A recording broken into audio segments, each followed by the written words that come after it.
si anak ini ternyata depresinya ada tanda kutip ada hal yang menyebabkan itu. Ternyata telah dikorek keterangannya, dia mengakui sudah disetubui oleh ayah kandungnya sendiri beberapa kali.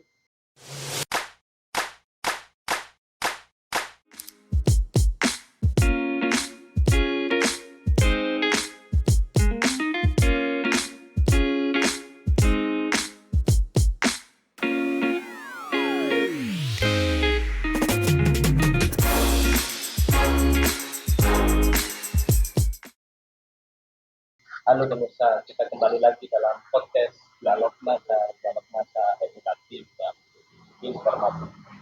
Seperti biasa, kita ingin mengangkat tema-tema yang barangkali bisa memberikan edukasi bagi masyarakat, menginfokan hal-hal yang dianggap tabu atau hal-hal yang orang belum tahu, sehingga info yang beredar itu kurang tepat, maka kita hadirkan di sini orang-orang yang kompeten di bidangnya, sehingga kita bisa menerima informasi ini jelas dan benar. Kita mengangkat tema tentang kekerasan seksual, di mana di Pasuruan beberapa waktu kebelakang terjadi beberapa kasus. Yang paling menjadi perhatian itu yang ada di Tutur, ya. Kemudian dilanjut tidak lama baru saja di Kecamatan Rembang. Kita berharap bahwa peristiwa yang serupa tidak terjadi lagi ke depannya. Sebelum kita melanjutkan, kita sapa dulu narasumber kita. Yang pertama dari Bapak dari Dinas Sosial. Bapak Dr. Saiful Anam. Ya. Terima kasih Pak waktunya. Dan beliaunya didampingi oleh Pak Dedi Tri Kuncoro. Terima kasih Pak waktunya. Dan saya juga kehadiran dari Komnas PA, Bapak Wahyudi Tri W. W-nya rahasia. Jadi ini untuk bapak-bapaknya dan juga pemirsa, waktu saya ngundang narasumber ini pakai surat, di bunyi suratnya itu tema kekerasan seksual di Pasuruan, negara di mana negara hadir, ya, Berperan itu ya. Iya. Itu kalau intonasinya beda-beda Bisa berubah, ya. Kamu hadirnya di mana? Kan beda ya. Berarti seakan-akan tidak hadir. Tapi di mana hadir? Oh, berarti itu mau menunjukkan porsinya di mana dalam kasus ini. Nah, saya sebagai jurnalis ya yang mengembangkan konten podcast, kadang-kadang narasumber itu Pak Kopo gitu ya. Kadang-kadang. Sebenarnya ini adalah ruang ya. Saya punya optimistis. Ini adalah ruang bagaimana kita membuka hal-hal yang sebagian orang tidak tahu. Dan memang apapun sebagian orang tidak tahu. Makanya kita memperbanyak ruang dan konten-konten edukatif supaya apa? Hal-hal yang sebagian orang tidak tahu menjadi tahu. Gitu. Dan saya memang fobia ya, banyak orang itu waduh media. Nah, kita bukan bicara di mana hadirmu wahai negara, atau tidak. Ya. Intonasinya berbeda memang. Kalau disampaikan sama ditulis, tetapi porsi negara itu ada di mana. Nah, itu yang kita harus tahu, masyarakat juga harus tahu, sehingga masyarakat bisa paham, oh begitu, oh iya, tidak terjadi negatif thinking. Nah, saya mau mulai dari Bapak Wahyu ya, dari Komnas ya, karena Komnas ini memang aktif di lapangan. Ya. Untuk kasus yang baru-baru di Rembang sama Tutur mengikuti tentunya Pak ya. Kalau di Rembang malah saya belum mengikuti. Ya. Bukan belum mengikuti ya, nggak mengikuti karena ada, tapi tim saya ikut hadir di situ. Tim ada di situ, oke. Terkait anak yang dalam kondisi miskin gitu kan, rumahnya yang tidak layak huni, itu semua sudah terlapor di organisasi kami di Komnas PA Pasuruan. Sudah terlapor, terpantau, dan kami juga tim kami maksudnya terjun di lapangan, melihat kondisi situasi dan berupaya membantu sedikit tentang berupa bantuan-bantuan yang untuk meringankan kehidupan lah minimal. Ini maksudnya yang di Rembang ya? Yang di Rembang. Nah, kalau yang di Tutur? Kalau yang di Tutur mau diceritakan mulai kronologi awal atau gimana? Oh, tidak perlu. Kasihan bapaknya. Iya lah ya. Secara singkat begini, kalau di Tutur tepatnya di Dusun Ngaru, Desa Kayu Kebek, Kecamatan Tutur. Ini intinya pada saat itu ceritanya si anak ini diperiksa oleh tenaga medis lah, tim kesehatan ya di puskesmas, kemudian dirujuk ke rumah sakit Menur karena ada sedikit depresi gangguan jiwa gitu kan. Akhirnya oleh tim kami disampaikan pada tim kami yang intinya si anak ini ternyata depresinya ada tanda kutip ada hal yang menyebabkan itu.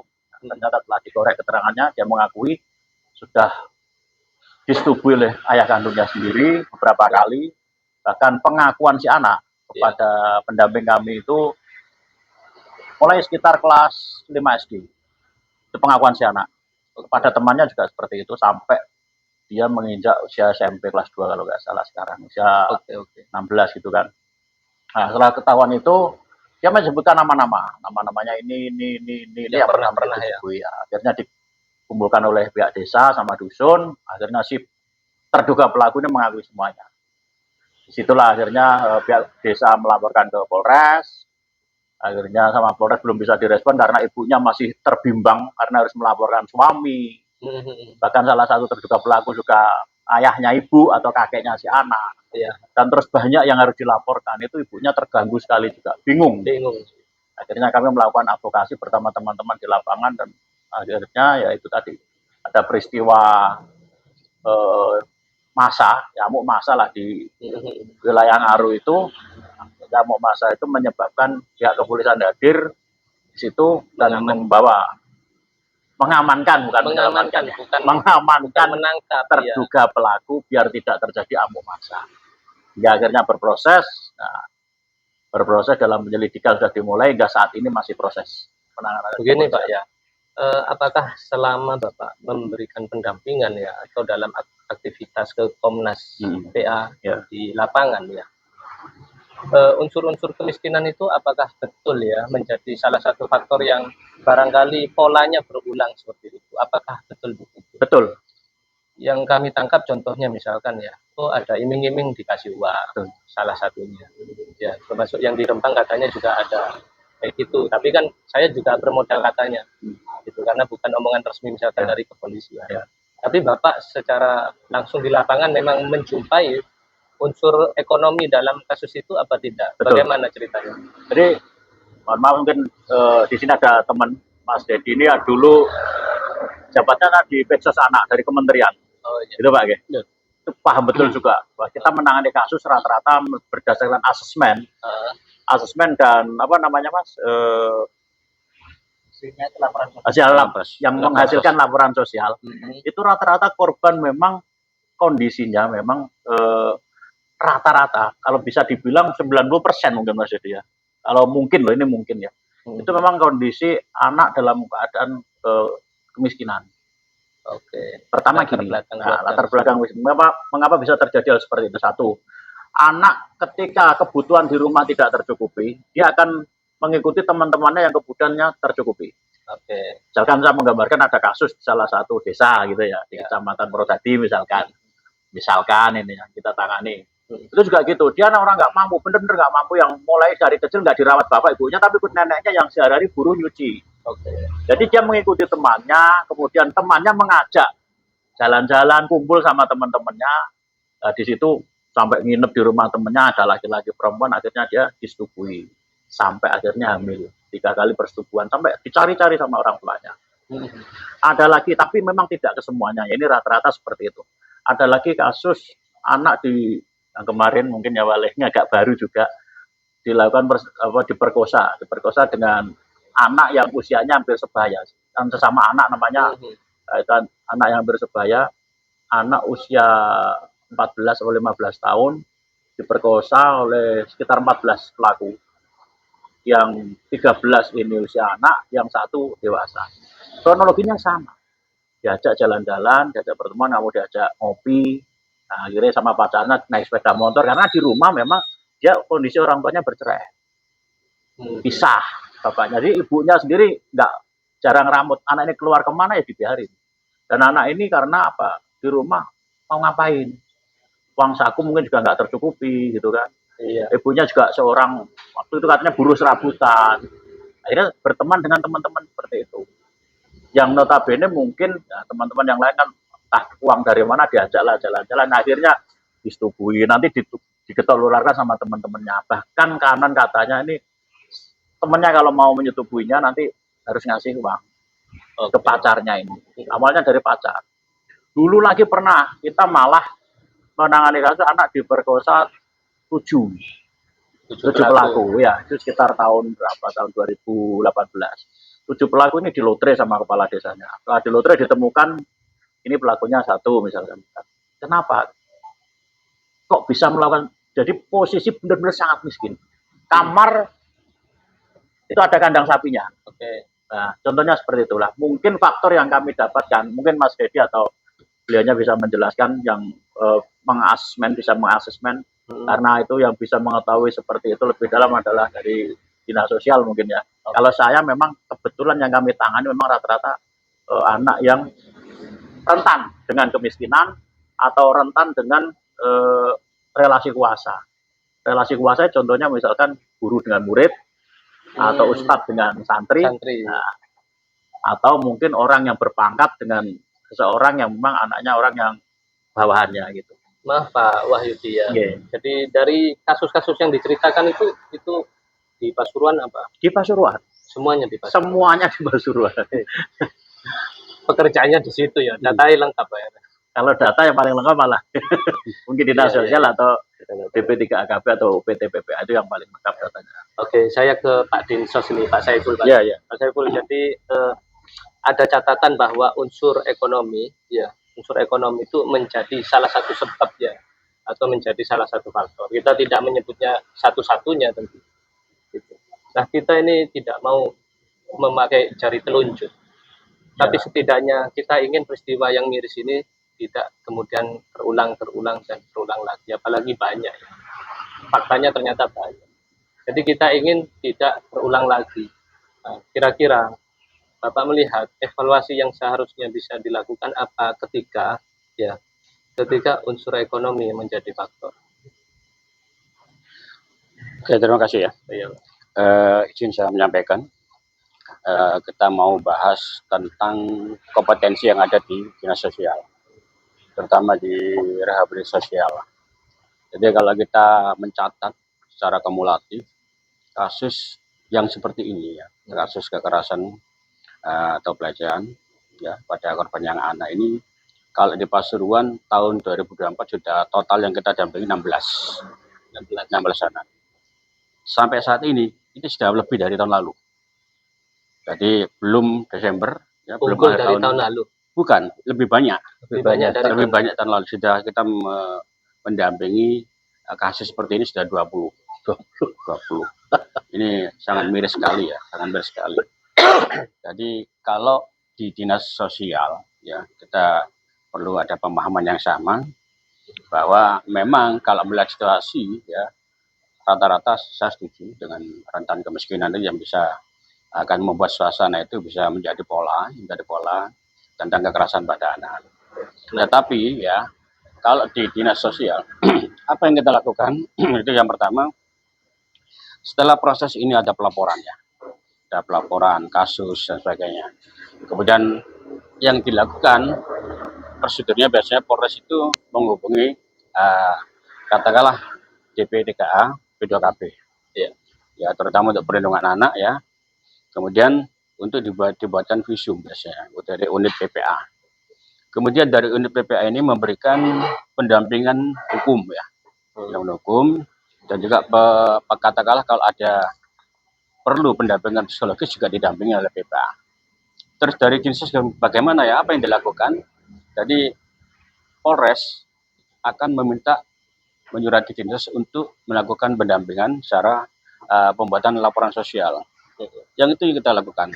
Selama tidak ada surat dari itu, kita tidak bisa melakukan itu, tidak bisa memulai pendampingan, asesmen apa yang sudah terjadi. Karena ini tetap kita menunggu surat dari Polres. Itu secara prosedural. Dan hasilnya pun setelah kita melakukan pendampingan, asesmen, kita juga melaporkan ke Polres bahwa kita sudah ada pendampingan, asesmen tentang kasus katakanlah si A di Rembang, katakanlah kasus di Tutut dan sebagainya. Itu kita sudah lakukan dan sudah ada pelaporan ke Polres. Jadi itu yang pertama yang harus kita lakukan. Kemudian kalau ada, katalah adalah tindakan-tindakan yang perlu rujukan, ya, yang perlu kita konsultasikan, katakanlah kesehatan, kita juga koordinasi dengan dinas kesehatan. Kalau perlu, katakanlah dengan yang ada unsur pendidikannya, ya mungkin kita juga konsultasi ke dinas pendidikan dan sebagainya. Jadi kalau masalah trauma tetap kita akan minta pendampingan dari GP2 KB ya. KB itu yang bisa dilakukan dalam prosedur apa sih yang bisa dilakukan di dinas sosial. Jadi intinya yang sangat miris sekali jumlahnya sudah semakin banyak. Semakin banyak. Sini ya tadi kita sampaikan 2024 total 16, ini sudah 20. Terus terang untuk yang terjun langsung ke lapangan ini ada Pak Dedi ya yang mendampingi, terus kemudian ada dari Mbak Reza juga yang katakanlah mendampingi untuk laporan kasusnya, laporan sosialnya ya. Mungkin itu yang bisa saya sampaikan sementara. Oke. Ini Pak ya, dari pemaparan Bapak itu kan merespon kasus ya, merespon kasus. Nah, cuman maksud kami itu kita mau memperbaiki bersama gitu. Artinya beliaunya tadi menjelaskan bahwa kewenangan kami ya dari Dinsos, kewenangan kami dari Dinsos. Nah, yang menjadi pertanyaan masih menjadi pertanyaan itu kayak kemarin kalau saya boleh pinjam bahasa netizen ya. Oh kasus ini kok wong melarat kok sing jadi korban. Dinsose nang di ya gitu. Bahasa mereka ya. Nah, kita akan tidak mau menghentikan kalimat tersebut ya. Kita mau mendiskusikan sekarang di sini. Nah, istilahnya ketika sudah ada tupoksi yang jelas, ketika beliau sudah menjelaskan, ketika ada kasus apa yang dilakukan, dan itu menjadi kewenangan dan benar dan sudah dilakukan. Ya. Tetapi ada ruang lain nggak dari Dinsos ya sebagai upaya pencegahan terhadap bukan setelah ada kasus ya, tapi sebelum ada kasus. Itu bagaimana? Mungkin gini ya, tentu memang kalau untuk pengawasan siapapun tidak bisa untuk mengawasi langsung apa yang akan terjadi pada korban-korban pelecehan seksual. Itu yang pertama.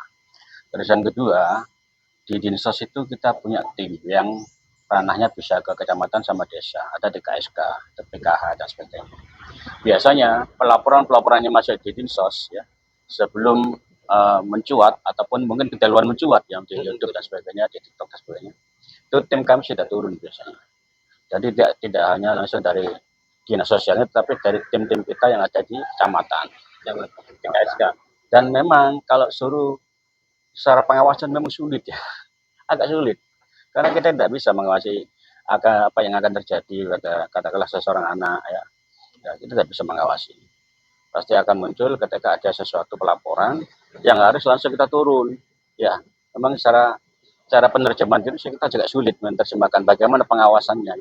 Oke, barangkali gini Pak, Bapak punya catatan, oh tim kita kurang, oh gajinya kurang.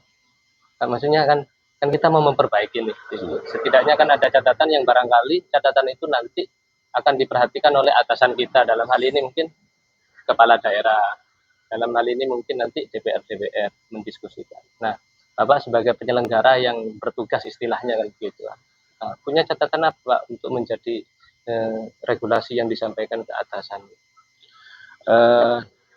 Alhamdulillah untuk tenaga kita sebenarnya cukup, Pak. Sudah cukup. Untuk tenaga sudah cukup. Di desa sama di kecamatan sebenarnya sudah cukup. Ya. Karena ini juga banyak yang direkrut langsung dari Kemensos ya, dari Kemensos. Walaupun ada beberapa yang menjadi ranah di tingkat kabupaten honornya. Tetapi ya itu tadi ya, selengkap apapun tim kita di desa itu kita tidak bisa mengawasi secara tidak langsung ya. Jadi kita bisa mengawasi hal yang akan terjadi. Tapi paling tidak mungkin kita harus koordinasi dengan tim desa, tim kecamatan. Katakanlah kita membuat suatu regulasi ya, walaupun tidak mengikat. Jadi ketika ada hal yang ada rentan ketika mungkin ada seorang anak yang harus pergaulannya, kemudian kita ada pengawasan yang dari laporan dari temannya itu langsung kita lanjuti sebelum itu terjadi. Jadi secara pengawasan tidak langsung, terus terang kita juga tidak mampu. Yes. Pak Wahyu, sebelum saya ke mahasiswa, ini alhamdulillah Mbak Oni datang dari Yogyakarta. Sebelum ke teman mahasiswa, Bapak juga mendengarkannya bahwa ranah dinsos itu lebih ke penanganan case ya, artinya bukan pencegahan. Kalau pencegahan ya sifatnya ya tetap ada, oh ada ini baru nanti ditindaklanjuti kayak gitu. Nah, kita tadi menyepakati bahwa ada problem kemiskinan gitu loh. Nah, problem kemiskinan itu ada apa untuk bab itu di dinsos kayak gitu. Itu yang mencoba kita sebenarnya cari gitu. Nah, tapi Bapak sendiri punya catatan yang berbeda nggak, atau misalkan oh masukan sebenarnya dari sini bisa, sebenarnya dari sini bisa, barangkali Maksudnya dari bisa artinya Bapak sebagai Komnas kan punya evaluasi juga, oh seharusnya pemerintah bisa support di sini dong ya. Ayo, jadi mungkin bukan mengkritik, Ya kita melengkapi lah. kita melengkapi. Kalau saya sendiri melihat di lapangan bekerja dari dinas sosial memang sudah lumayan. Jadi anggaran sudah terbatas juga lah ya. Dan untuk khusus untuk penanganan permasalahan terhadap korban kekerasan terutama pada anak-anak. Karena di tangan Dinsos bukan hanya untuk kasus kekerasan pada anak kan gitu, banyak sekali. Saya paham betul itemnya, paham betul banyak sekali. Nah, mungkin hanya sebagian kecil yang menjadi apa namanya salah satu item program yang ada di Dinsos. Makanya untuk itu kami selaku lembaga dan non government pemerintahan ini berupaya menjadi sedikit apa ya sebagai Support system. iya support system sedikit. Namun di dalam yang sedikit ini mungkin kita bisa mengadvokasi yang lebih besar.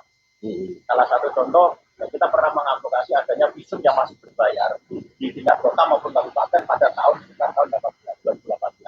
Alhamdulillah kita advokasi sampai ke anggota dewan hingga tahun berikutnya visum sudah gratis. Nah, itu sudah alhamdulillah. Karena apa? Kita waktu itu kenapa kita sangat mengadvokasi seperti itu? Ini kita kembali ke kemiskinan ya. Iya. Ada dua korban kekerasan seksual miskin dua-duanya. Kemudian visum di rumah sakit harus membayar sekitar 500.000 rupiah. Wes korban, saya kena lagi. Ya, akhirnya wes gak duit lagi, gak laporan, yo bingungan gitu kan. Akhirnya kita advokasi di dewan pada waktu itu di Dewan Peraturan, alhamdulillah saat itu kemudian disepakati, insya Allah segera dibuatkan. Waktu itu ada pergub, cuman pergubnya nggak jalan terkait dengan visum itu, akhirnya diganti dengan perda kalau nggak salah sekarangnya. Alhamdulillah itu. Di Kota Pasuruan demikian juga. Data visum misalkan ya, data visum hanya untuk 16 orang kalau nggak salah, 16 anak kalau nggak salah. Tapi kalau sekarang gimana? Kalau sekarang? Sekarang alhamdulillah sudah Free. gratis semua. Kalau warga kabupaten ke RSUD Bangil gratis, warga kota ke RSUD Dr. Darsono gratis. Ini sebuah langkah sebenarnya oleh dilakukan pemerintah sudah luar biasa. Sudah ada peningkatan, lumayan gitu kan. Ya. Cuman dalam pandangan kami, mohon maaf terhadap pemerintah, yang selama ini masih belum tampak dilaksanakan itu adalah pencegahannya. Padahal ini paling penting. Misalkan kita membahas masalah kemiskinan, problem utamanya nomor satu lah mungkin dari ranking kekerasan seksual itu kemiskinan. Cuman sebenarnya faktor dari kemiskinan itu bisa dihindari kalau ada pencegahannya. Misalkan orang-orang yang miskin kebanyakan kan wawasan kabupaten ya. Orang miskin itu kebanyakan juga keilmuannya juga. Karena untuk sekolah atau apa dan lain-lain, cara mendidiknya pun nggak bisa. Karena fokus boleh duit wes kangelan pemenang rasa mendidik anak. Seperti itu.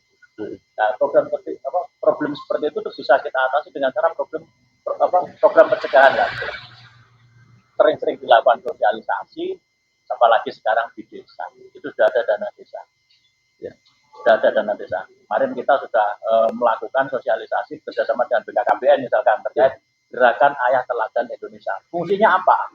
Karena pendidikan terhadap anak itu nomor satunya sebenarnya kan bapak atau ayah. Jadi BKKBN sudah melakukan gerakan seperti itu. Nah itu kalau kita hanya kita lakukan sosialisasi aja di tingkat kecamatan, nggak sampai turun ke desa, emang. Padahal programnya sangat bagus sekali, luar biasa kan. pencegahan kekerasan seksual itu bisa dimulai dari cara ayah mendidik terhadap anak. Yang nggak ada istilah fatherless, gitu kan? Kalau ada istilah fatherless, wis ayah ada tapi seolah-olah nggak ada bagi anak-anak, itu sangat berbahaya sekali. Bisa salah satu penyebab anak melakukan tindakan penyelewengan seksual lah ke arahnya LGBT, pergaulan bebas dan lain-lain. Itulah program seperti itu ngapunten. Kalau memang di dinas sosial ada anggaran bisa dilakukan, misalkan. Kalau memang anggarannya memang sudah terbatas seperti itu ya kita muamai lagi, gitu kan. Mungkin ada di dinas yang lain seperti BKKBN, ada di dinas lagi atau di dana desa. Makanya kita berupaya, kita sudah membuatkan proposal kalau kita mau ke desa-desa. Kalau kita total ada 361 desa kalau nggak salah. Total 362. Ya itu kita mencoba untuk menyerahkan proposal bersama dengan kami. Kita memadukan sosialisasi sampai di tingkat desa dengan menggunakan dana desa. Bisa nggak seperti itu? Nah, itu kita coba. Rencana kita coba seperti itu. Karena kita memang lembaga di luar pemerintah, tapi bisanya yang membantu dari situ. Kalau kita terus-terusan mendampingi perkara kasus ya, kita nggak punya anggaran dari siapa, kita anggaran dari kita sendiri.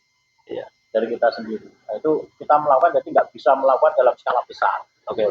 Yang melapor ke kita tangani, yang tidak melapor, ya biar. Kita masuk RP gitu kan, ya. Mungkin sudah ditangani sampai sekarang sudah ada UPTD PPA, unit pelayanan terpadu daerah ya, perlindungan perempuan dan anak ada sekarang. Khusus menangani kasus kekerasan terhadap anak. Ada sendiri. Nah, maksud kami dari Komnas Perlindungan Anak mengharap kepada pemerintah kehadirannya memang tidak bisa langsung. Kita sudah memahami seperti itu. SDM-nya mungkin juga belum bisa terpenuhi karena tidak semua stakeholder atau pegawai di pemerintahan itu perspektif terhadap perlindungan anaknya itu matang. Ya perspektif perlindungan anaknya terkadang saya menganggap anak saya kalau nakal-nakal, warna saya nggak dikandani. Penyebabnya apa? Itu yang nggak kita pikirkan. Iya. Harusnya itu yang kita pikirkan bersama. Nah, saya kira itu. Oke, ini kita Mbak Uni baru nyampe. Ya, sehat ya Mbak Uni ya. Oke, nggak apa-apa. Jadi kita nimbrung obrolan ya. Barangkali kita mendengarkan suara mahasiswa. Jadi kita tadi itu menyepakati bahwa banyak unsur, salah satunya kemiskinan yang menyebabkan kekerasan seksual di masyarakat ya. Dan pemerintah sebenarnya sudah punya program banyak dan upaya-upayanya juga nggak sedikit banyak gitu. Tetapi memang ada keterbatasan. Salah satunya bahwa respon dari program itu adalah penanganan, bukan pencegahan. Nah, yang sedang kita cari kalau kita sesuai temanya itu miskin iki ya opo, soalnya gara-gara miskin iki runtutannya banyak hal kayak gitu. Kalau Mbak Uni sendiri melihat seperti apa? Kalau dari sudut pandang saya sendiri sih, saya sepakat dengan Bapak dari Komnas HAM itu, semua itu dimulai dari keluarga. Karena kemiskinan maupun kekerasan seksual itu biasanya dimulai dari keadaan di rumah. Jadi memang banyak kekerasan seksual itu salah satunya karena fatherless itu tadi Pak ya, benar. Di lingkungan saya sendiri hal-hal yang seperti itu sudah lumrah karena memang banyak sekali anak-anak yang ditinggalkan oleh orang tuanya dengan sibuk bekerja dan sebagainya. Akhirnya mereka melampiaskan hasratnya ke orang lain karena mungkin tangki cintanya itu nggak bisa terpenuhi karena nggak ada kasih sayang di rumahnya itu tadi. Kemudian kalau kita bicara tentang kemiskinan dan kekerasan seksual, saya rasa itu bukan perkara miskin dan kaya. Karena kekerasan seksual ya memang pure kekerasan seksual, bukan kenapa kok hanya dilakukan kepada orang-orang yang miskin, tidak. Tapi memang pada faktanya juga banyak kekerasan seksual yang dilakukan di lingkungan menengah ke atas, meskipun itu jarang terlihat, karena memang kebanyakan mereka berani untuk melapor. Nah, yang menjadi permasalahan kenapa mereka ini tidak mau melapor ya memang benar, karena mereka tidak memiliki keberanian untuk melaporkan hal tersebut. Selain dari karena tidak punya uang, kalau dari programnya Bapak tadi sudah bisa visum sudah di cover dari pemerintah, itu kan juga sudah bagus gitu. Kehadiran negara di situ sudah bagus. Nah, yang jadi permasalahan kadang orang itu berani atau tidak untuk melakukan. Nah, itu yang bermasalah. Kemudian bagaimana kehadiran keluarga itu juga yang paling utama. Gitu. menurut pandangan saya. Dan kalau di lingkungan mahasiswa sendiri saat ini di Universitas Siddhartha juga sudah mulai ada Satgas PPKS, di mana itu satuan tugas pencegahan kekerasan seksual. Loh, masuk bagus. Tetapi juga yang sangat saya sayangkan juga di situ itu hanya ada sosialisasi dan sebagainya. Tidak ada pendekatan secara khusus bagaimana Satgas ini bisa mengindikasi orang-orang seperti ini yang rentan untuk terkena kekerasan seksual. Karena kekerasan seksual sekarang bukan hanya merambat kepada perempuan saja, tetapi juga banyak laki-laki yang juga mendapatkan kekerasan seksual, pelecehan seksual, dan itu juga kadang dilakukan oleh sesama laki-laki. Nah, harapan saya di sekolah-sekolah maupun di desa itu ada yang namanya bukan komunitas ya, seperti satuan yang memang dia jadi pamongnya di situ. Ketika ada kekerasan seksual, kita bisa melapor kemana dulu, misalnya. Kalau di kampus ya memang kalau ada kekerasan seksual kita melapor ke Satgas PPKS. Gitu. Kalau di desa-desa kan memang ternyata belum ada. Nah, mungkin saya juga sepakat dengan apa yang Bapak katakan mengenai nanti adanya UPTD atau ikatan yang ada di desa itu menampung tentang pelaporan kekerasan seksual itu juga sangat bagus. Kira-kira negara itu juga akhirnya nyata. Pak Dedi banyak pengalamannya. Ada yang mau disampaikan? Banyak yang pengalaman. Terima kasih. Sedikit keras ya, karena tanpa mic. Ini. Kita kontak kita. Terima kasih. Jadi apa ya? Permasalahan kekerasan ya tadi. Untuk anak, saya kira perilaku anak itu berperilaku belajar dari apa yang dia lihat, dia dengar. Jadi dulu saya pernah mendampingi pelaku, itu lebih mudah dideteksi penyebabnya. Jadi seperti yang bilang tadi, dia belajar dari apa yang dilihat, apa yang dia menirukan. Bila orang itu seperti ini, anaknya jauh seperti ini. Nah, kalau tidak, perilaku dari pergaulan. Tapi beda dengan korban. Memang ada yang seperti itu, artinya keluarganya dia tidak dekat dengan keluarga, kemudian dia mencari orang di luar keluarga, kami menyebutnya kelekatan negatif ya. Jadi dia lekat dengan orang yang dia anggap melindungi dia, menampung keluh kesahnya. Setelah dia percaya pada orang itu, disitulah modusnya mulai bermain. Nah, itu namanya sistem grooming kalau nggak salah. Jadi di budaya muslimah diperlakukan seperti itu, ketika percaya sudah. Bahkan jika dia dibilang sebagai korban, dia tidak mau. Iya, karena memang biasanya suka sama suka. Ya, karena dia dengan ikhlas memberikan apa yang dimau oleh si pelaku. Itu ya. Lanjut. Terus kedua, terkait sekarang sudah ada sistem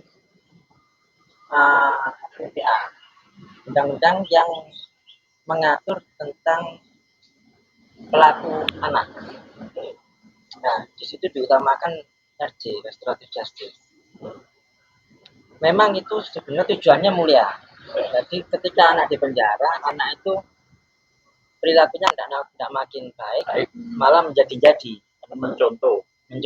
Diajari sama teman-teman di penjara. Yang usianya lebih tua. Nah, akhirnya dilakukan RJ itu supaya nggak di penjara, tapi dilakukan pengalian hukuman di luar penjara yang lebih edukatif misalnya. Tetapi hal itu malah dimanfaatkan oleh pelaku dewasa dan pelaku si anak. Jadi banyak pelaku anak itu memanfaatkan anak-anak. Wes kamu silakan melakukan perbuatan mencuri misalnya, mencuri. Tak kira di penjara.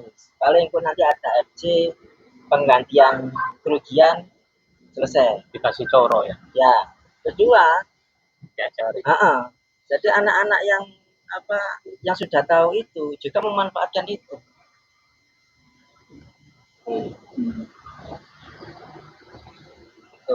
Terus ini saya ya karena dari korban juga. Ini kadang-kadang juga kasusnya rata jadi sebenarnya itu dia status di proses hukum korban. Tapi sebenarnya ketika dalami kasusnya dia ada banyak sistem jebakan. Jadi dia memang sengaja mengorbankan dirinya supaya laki-laki tersebut bisa masuk penjara. Itu ada pernah kasus. Artinya tidak semua kasus itu memang murni ya ada Kekerasan. korban yang sedang dianu oleh orang Ya. gitu ya. Tapi ada faktor lain. Iya, macam itu. Dan masalah ya penyebab itu ya saya pikir tidak kemiskinan itu bukan menjadi faktor utama. Faktor utama itu tadi pengasuhan. Jadi ketika orang tuanya mengasuh benar, saya pikir insya Allah anaknya jadi benar. Dan kebanyakan dari mereka itu yang menjadi korban itu mayoritas ya. Itu tingkat apa ya mainnya Ya.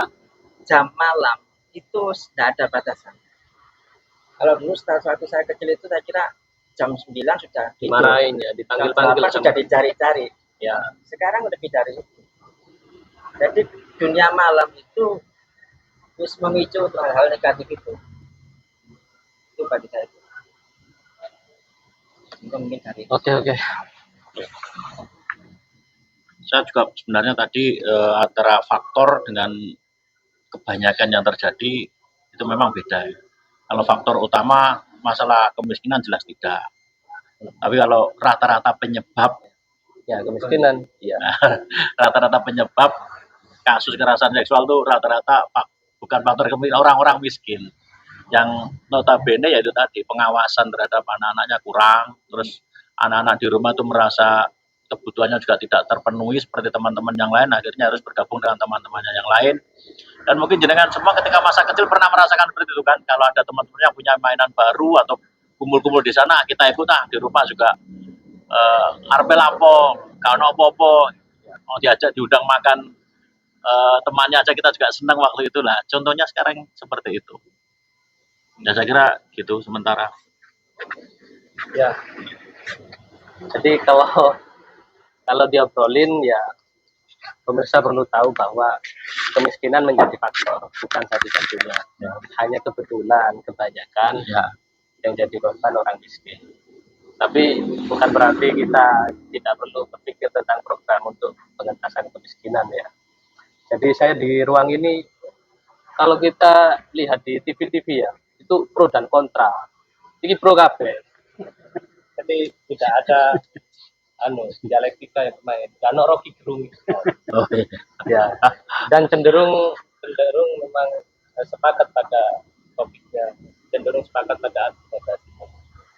Ya saya tidak cari-cari yang seru-seru ya, tidak masalah bagi kami, tidak masalah. Yang penting ada output yang bisa kita dapat dari perkumpulan ini. Tapi maaf, seandainya jenengan mengadakan podcast ini sekitar di tahun 2017, 2016, 2017, itu mungkin akan menemukan perselisihan tajam sekali antara kita dengan pemerintahan. Jadi kita waktu itu juga 2017 ya. ya 2017 kita agak sedikit keras karena apa? Karena memang waktu itu ada program Kabupaten Layak Anak, Kota Layak Anak. Iya. Kita harus advokasinya agak lebih. Berarti 5 tahun ke belakang berbenah ya Iya, pemerintah kita. alhamdulillah, makanya itu kita kalau jenengan karena bertanya sekarang ya sudah kalau lebih baik. Sudah Sudah Ya. prosesnya sudah koordinasi koordinasi. Justru Pakai upaya lah. betul, justru antara pihak kepolisian dengan pemerintah saat nggak sinkron gara-gara apa? Hanya biaya visum. Jatah visum sudah habis, sedangkan kasus banyak. Ya. Bagaimana seorang anggota polisi, terutama unit PPK mau mengantarkan visum, warganya nggak mampu, miskin untuk membayar visum aja, terus akhirnya polisi yang norotin. Kalau sekali dua kali sama polisi. Nah, pernah seperti itu, melakukan seperti itu, akhirnya polisi sambat. Karena kita juga ngapunten memberikan, mungkin Mas Dedi juga tahu waktu itu kita memberikan sumbangan buat polisi untuk 10 kali visum. Oke. Pernah kita berikan seperti, tapi sekarang alhamdulillah. Poinnya sudah terdapat, Pak. Saya minta ke Mbak Oni ada usulan atau masukan buat pemerintah. Kalau usulan belum sih Pak. Lebih ke ini sih yang jadi beban sekarang itu maraknya kekerasan seksual itu biasanya terjadi di orang-orang terdekat. Ya, Banyak terjadi dilecehkan oleh bapak kandungnya, yang pamannya, Santrinya, teman dekat, muridnya, ya sesama santri sama murid gitu. Iya, kebanyakan kan seperti itu, Iya, gurunya memang. juga ada gitu. Nah, yang jadi PR sekarang untuk dinas sosial itu gimana kita bisa membangun trust kepada anak itu untuk mempercayai keluarganya. Karena misalnya ada yang salah berpikir seperti ini. Ketika anak sudah besar, kemudian dicium oleh ayahnya, itu sudah mikir pelecehan seksual. Kadang anak itu nggak bisa membedakan mana bahasa cinta, mana yang nafsu. Itu yang jadi Masih serius yang lihat. yang jadi PR-nya dinas sekarang. Gimana bisa mengadvokasikan ke sekolah-sekolah, ke anak-anak itu tentang bahasa cintanya orang tua ke anak.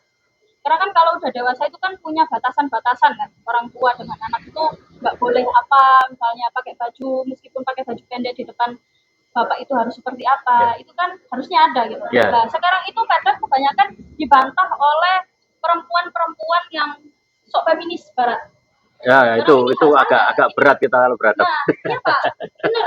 Loh, hak saya mau pakai celana pendek kah, saya mau pakai hot pants. Salahmu sendiri ngelihat gitu kan. Ya, matamu yang perlu Iya, benar kan Pak? yang disalahkan matanya. Cara berpikirmu. Harusnya laki-laki tuh gak boleh mata telanjang kayak gitu dan sebagainya. Kemudian tadi juga disinggung sama Pak Dedi mengenai jam malam, jam 9 dan sebagainya. Itu kalau ada anak feminis barat pasti dibantah Pak. Pasti bilang loh, saya kerja pulangnya sampai jam segitu. Itu pasti dibantah. Nah, sebenarnya saya sepakat dengan apa yang dikatakan oleh Cinta Laura pada waktu itu. Bagaimana kita bisa mencegah kekerasan seksual itu sebenarnya dimulai dari kita sendiri. Untuk perempuan itu jaga tubuhmu, untuk laki-laki itu jaga pandangan. Nah itu sebenarnya sudah bagus gitu loh. Jadi perempuan menjaga auratnya, laki-laki menjaga pandangannya. Nah itu dalil ya. tapi kalau kita tarik benang merahnya itu bagus. Itu dalil loh Pak. Itu bagus gitu loh. Cuma kan sekarang itu karena kebanyakan feminis barat yang dianut oleh perempuan di Indonesia, mereka selalu merasa kayak ini hak saya, hak asasi manusia nggak boleh kamu langgar. Nah itu loh, kekerasan seksual dari situ itu kadang disalahgunakan juga. Tuh, yang jadi PR Dinsos mungkin bisa mengadvokasikan bagaimana hubungan keluarga, kemudian dengan pertemanan. Dari Komnas HAM tadi juga sudah ada tentang fatherless itu tadi. Penting. Kalau saya juga malah sepakat kalau misalkan pendidikan anti kekerasan seksual itu dimasukkan di kurikulum pendidikan. Masuk itu. Iya, karena sampai sekarang itu belum ada. Kalau kehadiran pemerintah sekarang sudah melalui undang-undang TPKS. Tapi nggak ada kan yang pencegahan itu, misalnya pendidikan kekerasan seksual mulai dari kelas SD misalnya. Itu anak seusia begitu harus tahu Pak, bagian mana yang boleh disentuh, bagian mana yang nggak boleh disentuh, itu kan harus ada. Nah, kalau bisa itu dimasukkan di kurikulum. Ya, masuk. Karena kami juga sudah melakukan sosialisasi. Jadi di Komnas Perlindungan Anak kita sudah melakukan sosialisasi seperti itu di sekolah-sekolah, tapi dengan keterbatasan kita. Ya, karena ngapunten kita anggaran juga dari kita sendiri. Jadi kalau ada anggaran kita akan sosialisasi di desa sana, di SD sana. Salah satunya juga itu memberikan penanaman dini terhadap anak-anak SD, SMP, bagaimana kekerasan seksual itu dimulai dari apa sih? Pertama, kita harus mengetahui batasan-batasan. Jangan menyentuh bagian ini, bagian ini, bagian ini. Jangan biasakan seperti itu. Ya, nanti saya titip ke Bu Kris yang sekarang Kepala Dinas Pendidikan. Ya, betul. Kalau perlu sosialisasi ya di tingkat mulai dari SD sampai SMP atau SMA bagaimana terkait dengan pendidikan pencegahan terhadap kekerasan seksual di tiap-tiap sekolah itu kalau bisa dilaksanakan. Oke, saya tambahin. Ya. Secara garis besar, kalau kita bicara pencegahan kekerasan, sebenarnya ada program P2K2, yaitu peningkatan kemampuan untuk kemampuan keluarga itu melalui program PKH. Apa yang dilakukan di situ? Ya, secara garis besar, poin yang kita angkat yaitu bagaimana kita mengoptimalisasi ya pendidikan, cara umum pendidikan keluarga ya, dan juga betul mekanisme pengasuhan anak. Itu poin pertama, pendidikan dan mekanisme pengasuhan anak yang benar.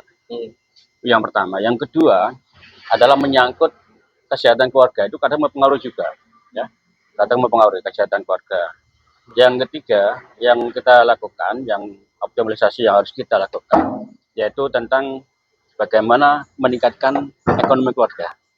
Kalau enggak, ya itu tadi kemiskinan akan menjadi beban. Kemudian yang keempat adalah pengawasan dan juga optimalisasi pengawasan terhadap katakanlah perlindungan anak secara umum, ya tidak hanya anak, tapi juga lansia dan keluarga, perlindungan secara umum. Jadi ada pendidikan dan pengasuhan, kemudian ada kesehatan keluarga, dan juga ekonomi keluarga, dan juga perlindungan secara umum. Tidak hanya pada anak, tetapi pada keluarga secara garis besar. Kalau itu kita optimalisasi, ya, saya kira mungkin paling tidak kita mengurangi celah apa yang sudah terjadi saat ini, termasuk kekerasan seksual pada anak. Ini secara umum gitu, tambahan dari kami. Pak Dedik mau ngomong tadi Ya, monggo. Ya. Kira-kira. Ya. Ya, apa ya, menambahkan saja. Sebenarnya terkait pembahasan kekerasan pada anaknya ada apa ya? Ada yang belum diundang Mas itu ya dari DP3 mungkin itu lebih melengkapi karena dinas yang fokus dengan penanganan korban kekerasan pada perempuan itu dinas KB, tim DP3 2 sudah kontak tadi, Oh sudah. menyusul katanya. Di lain hari. gabung. Ya. Terus ini mungkin cara berpikir saya ya. Artinya saya kaitkan dengan kenapa korban-korban itu banyak yang miskin. Oke. Ya, ada istilah itu kemiskinan dekat dengan kekufuran. Nah, ketika dia miskin, saya misalkan ke rumahnya, dia korban lah ke rumahnya, beralaskan tanah misalkan. Mau wudu, mau mandi dia harus ke sungai. Akhirnya dampaknya dia nggak pernah sholat. Nah, saya pikir ketika saya yakin dengan agama saya, sholat itu menjauhkan kita pada hal-hal yang tidak baik tanpa kita sadari. Nah, perilaku itu akhirnya berpengaruh pada pola hidupnya. Entah itu berkata apa, keluar malam, nggak ada batasan, mendidik anak dengan tanpa apa ya, menunjukkan kekerasan pada anak. Orang tua bertengkar, anak melihat itu pengaruh. Gitu. Jadi saya pikir itu sih. Artinya